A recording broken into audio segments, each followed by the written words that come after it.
For 1,573 weeks, April Tinsley's murder case went unsolved. Then last summer, in only 23 weeks, it went from an arrest to sentencing. It progressed so quickly in part because John Miller took a plea deal and did not go to trial. Many of you had mixed reactions to that outcome. And in our exclusive interview with the detectives closest to the case, we asked, was this justice for April? We have one less monster on the street. He's finally getting what he deserves. 80 years behind bars, John D. Miller's sentence for abducting, raping, and killing 8-year-old April Tinsley. You know, we didn't even know who he was. He was never on our radar. He was never on our suspect list. He had managed to stay below anybody's radar for 30 years. Until new DNA technology and Parabon nanolabs linked DNA evidence found with April's body in 1988 to Miller. Last July, he confessed to everything. Just asked him if he knew why he was there, and he said April's name. Yeah, at that point, I knew he wanted to tell us too. Miller didn't go back home after that interview with detectives. The day many had hoped and prayed for, the day April's killer would be caught, had finally come. I'm sorry that it took 30 years for us to bring John Miller to justice. I feel that the detectives who worked this case for the last 30 years, I want them to know that we never gave up.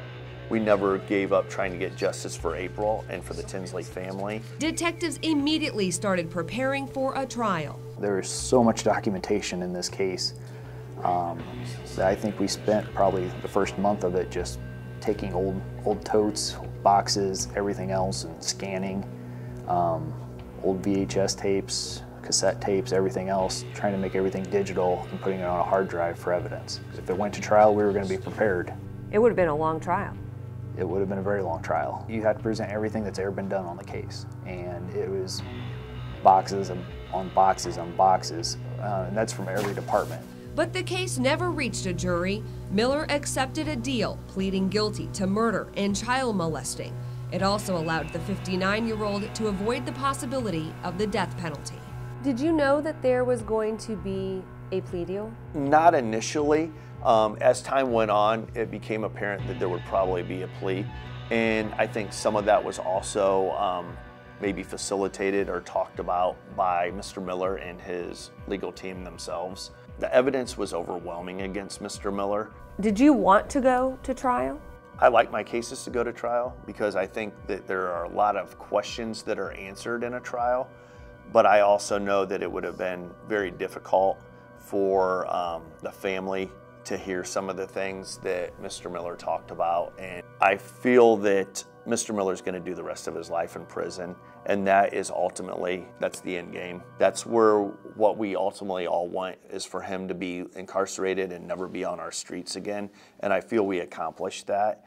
I know that the family has expressed some concern over the justice, and to me, he's in prison. That's where we wanted him to be, and I'm okay with that. Would you have supported the death penalty in this? I would have supported anything that we could do to put John Miller in prison the rest of his life. And 80 years is that? Yes. Was justice done for April? Yes, I think so. I don't think it was done, obviously, as quick as any of us wanted. I feel for her family. I don't think that they maybe got the end result that they wanted with his sentence, but I hope that in finally knowing what happened, that maybe will provide them some closure. I don't think you ever get over something like that, but now that they know what happened for sure and who did it and that he's not able to do it again, that I hope it at least brings them some closure in the case. At the sentencing last month, the Tinsley family told us they understood why prosecutors allowed a plea deal and did not pursue the death penalty in a trial.